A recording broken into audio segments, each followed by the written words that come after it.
Thank you so much for tuning into my presentation on the Lotus Emeya. Let's first go over an overview of this car.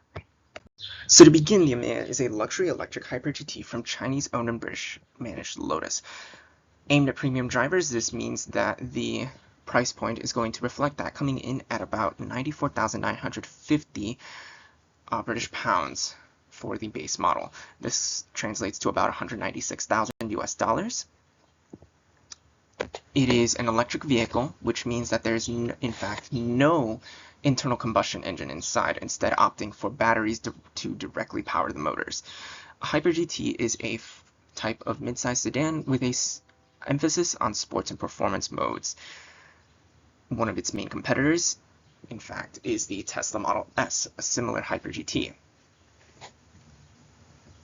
The Emeya comes in at topping out at about 155 miles per hour with a 4.15 second 0 to 60.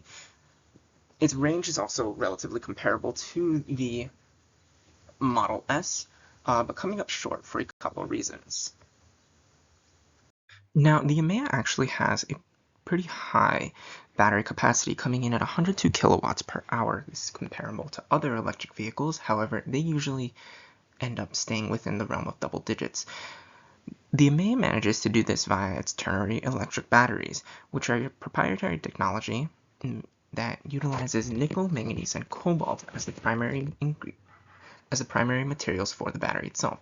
Nickel has a higher electric potential than materials in other batteries, such as iron in LFP or manganese in LMO batteries, allowing them to absorb more electrons from lithium when it travels from the anode to the cathode.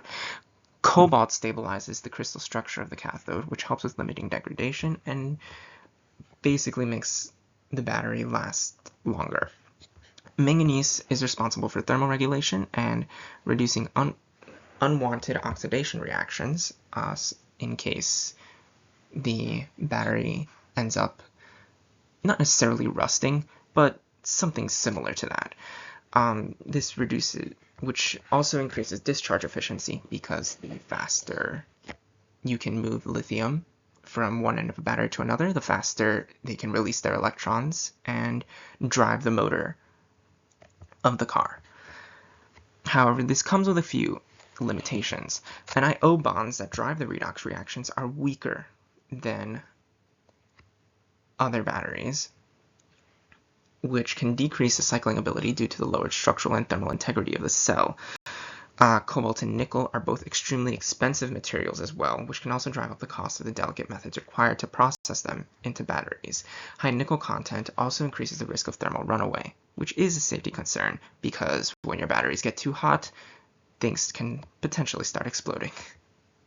The Emeya has a respectable range, maxing out at about 379 miles from 100% charge according to the WLTP, the European equivalent to the EPA, as the vehicle is not evaluated for sale in the US. Insulation in the batteries ensures that the performance remains similar even in extreme weather conditions such as cold or heat. However, driving style can also affect the energy consumption of the batteries, of course. Driving on the highway as opposed to stop-and-go traffic during rush hour consume very differing amounts of energy. Amenities such as air conditioning and heated seats also increase energy consumption. One of the Emeya's, however, claims to fame is that it has some of the fastest charging on the market, going from 10 to 80% on a DC fast charger in about 18 minutes. Were you to instead use an AC charger at home, that charging time would increase to about 5 hours and 30 minutes. One of the main reasons why the Emeya can charge so quickly is due to its battery pack design. Most EVs on the road today use a general flowchart of battery pack to battery module to battery cell. The Emeya forgoes the modules, instead going directly from battery packs to cells.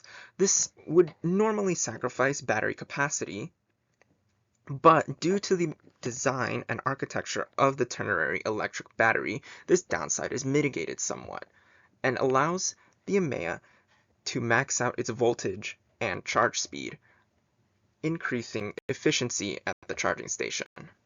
As a result, of course, the Emeya can charge extremely quickly, as previously discussed.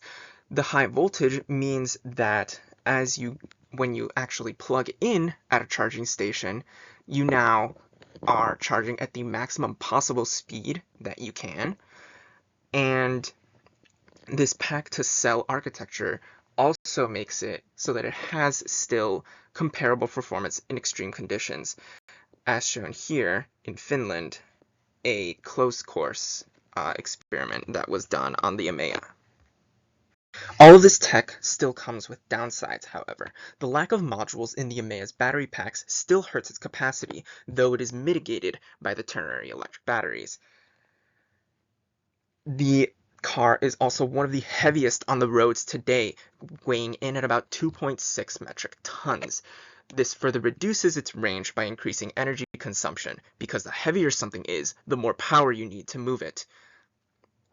The electric batteries themselves as well are extremely expensive. Nickel and cobalt especially are extremely expensive materials due to their sporadic availability. In conclusion, the Emeya is a luxury Hyper GT that aims to experiment with the usual EV battery structure. Whether it succeeds or not is up to you, the viewer. Thank you so much for watching.